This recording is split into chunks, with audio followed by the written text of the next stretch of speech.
Hey guys, welcome to Get Busy Watching. I'm your host, Honest Dan, and I'm really hungry for some brains right now. Relax, be cool, 'cause if you don't, you'll act like a fool, so be cool. Finally got some use out of these things. Originally bought them for a review that I would eventually do for Morbius, the Spider-Man villain movie. But as soon as these things came in, it got announced that Morbius was going to be postponed by a year.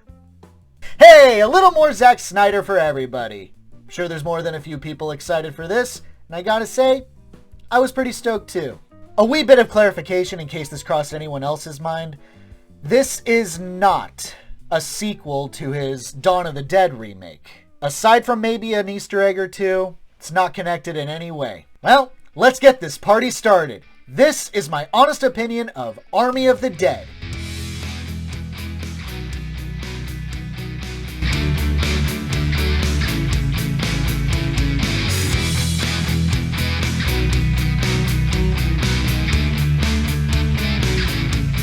Las Vegas has been ravaged by a zombie outbreak, has been quarantined, and it has been decided that the city should be nuked. Scott Ward, played by Dave Bautista, is a former mercenary turned burger chef who is being recruited by billionaire Bly Tanaka, played by Hiroyuki Sanada, to infiltrate his own casino and steal the $200 million still locked in its vault. Assembling his former team with newbies alike, the mission becomes complicated when Scott's daughter Kate, played by Ella Purnell, goes with them to search for a woman lost in the city. And the team will be guided by veteran smuggler Lily, played by Nora Arnezeder. Upon arrival in the city, it's revealed that there's more than just mindless zombies, and that some are intelligent and organized, called alphas, and they're led by their king called Zeus, played by Richard Citrone. They're smarter, they're faster, they're organized. Straight out of your fucking nightmares. Please. You all keep talking about the city like it's their prison. It's not. It's their kingdom. Oh my god, at long last, a new release that I actually kind of like. Make no mistake, to call this a good movie is very generous. But it's fun.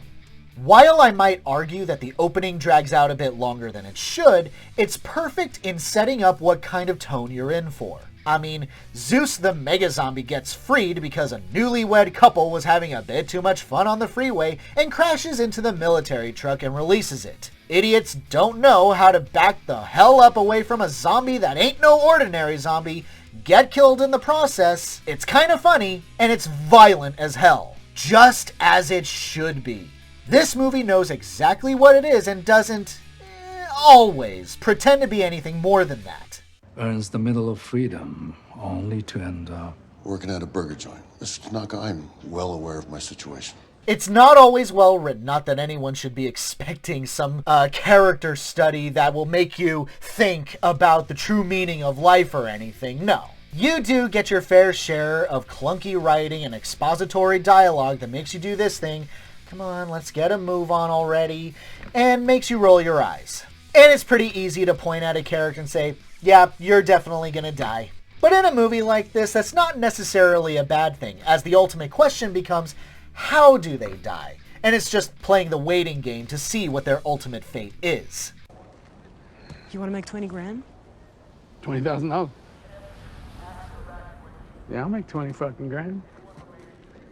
Bar none, my favorite character is Marianne the pilot, played by Tig Notaro. First off, the fact that I said that she's in this at all is enough to make me laugh. But what gets me is how well she fits in. Rocking those aviators, the flight suit, even her attitude is refreshingly coy. Listen, I hate my life so deeply. If I had $2 million, my life would change drastically. But Marianne is so much fun in the city too, telling Scott that some characters are less important than others, and just makes me laugh so much. It's a little slower than we thought, but we're close. All right, I'm just giving it a wash and whack, so hurry up. Just waiting on you, man. All set. Son of a bitch. And I don't know, maybe it's because she's French, but Lily was also enjoyably grizzled, yet caring.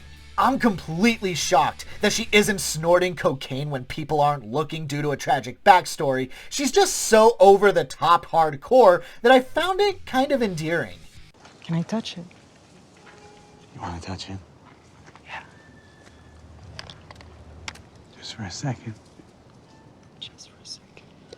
But I think the most shocking thing this movie adds is actually having stakes for the bad guy. And by the bad guy, I mean Zeus, the mega zombie. I never in a million years would have guessed that a movie would try to give a zombie an emotional character arc that I would actually kind of understand and feel for. Fast zombies I was already kind of uncomfortable with. Thanks a lot, 28 Days Later.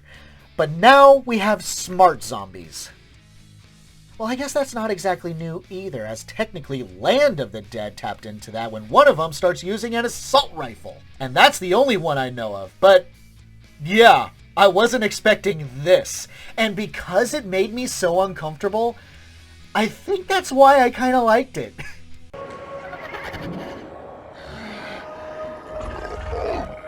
Gotta say it, one of my favorite scenes is when the team reaches the vault, but finds that it's got a lot of lethal traps, so they decide to use zombies to trigger them.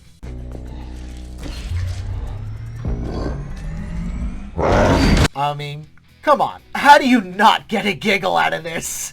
But now it's time to talk about the negatives. Y'all knew they were coming. Definitely the more emotional scenes try way too hard. The troubled relationship between Scott and Kate feels contrived, and certainly Kate herself is a bit more mean-spirited than I think was intended for her character. I can either go in with you and you can keep me safe, or I'll just sneak in after you. Same goes for the built-up romance between Scott and Maria, played by Ana de la Reguera. It also kind of feels like it comes out of nowhere and is sort of thrown in to add a little bit of extra drama, which was not at all necessary. We done miss something because we're rich here. I didn't come here for the money, dumb shit. I mean, don't get me wrong, I'll take the millions. But I came here for you. In addition, some characters are royally stupid, though in one particular case, it made way for a pretty fun action sequence. For the most part, the characters are serviceably bland. The only one that truly got on my nerves, at least in the beginning, was Dieter, played by, I'm gonna butcher this, Matthias Schweihofer? Yeah, definitely butchered that, my bad.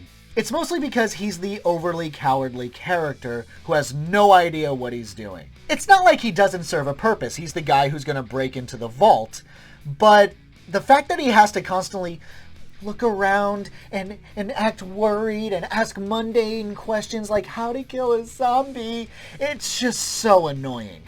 With Marianne, you have a character who almost seems self-aware of the movie that she's in. But for whatever reason, we have a character like Dieter who is not self-aware. How precisely do we do the zombie killing? But the most tragic of the flaws is how dumb the final act gets. It's one dumb decision after another, and no amount of bang, bang, shooty, shooty action you throw at the screen, it's not enough to hide how hard the characters fall off the smart wagon. And that's saying something because there were some surprisingly smart decisions made by them. But I guess because it's the final act and few main characters actually died, they have to die, not because the obstacles in front of them were too challenging to overcome, but because the writer decided they should be stupid. Woo! Quick spoilers ahead, so if you don't want them, jump to this time code. Ultimately, the plot is very stupid. Consider.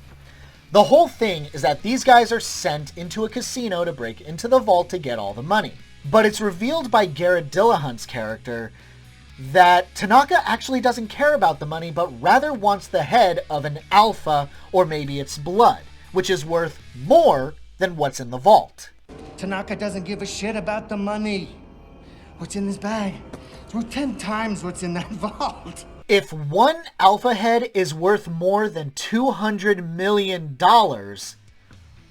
why not have the team go hunt for alpha heads? It seems like it would have been an easier job. I mean, I guess Snyder just wanted a shootout, a zombie shootout in a casino or something, but this plot really needed an overhaul. And does anyone else blame Kate for how bad things get in the final act?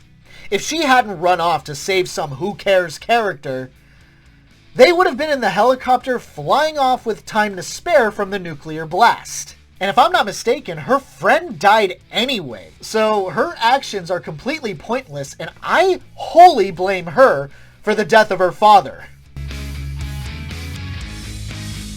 In a sea of zombie films on the market, I would say that this is probably one of the more enjoyable ones that have come out in recent years. It's dumb, schlocky fun, and quite frankly, that's how it should be. Is it good? Probably not. Is it worth the runtime of 2.5 hours? Most of the time. I mean, I had enough fun that I didn't really feel the length. When all is said and done, if you're in the mood for a bloody good time, I say check this out. My honest rating for Army of the Dead, a 4 out of 5. I'm certainly more important than that guy. Sorry, I didn't know you were listening. I am okay, I am definitely more important than that guy. I don't trust that guy. Thanks so much for watching it, guys. I really appreciate it. Have a great day. Stay safe and healthy out there. Please wear a mask if you go out. Get vaccinated for family, friends, and community. Hope to see you soon. So be cool. Face facts.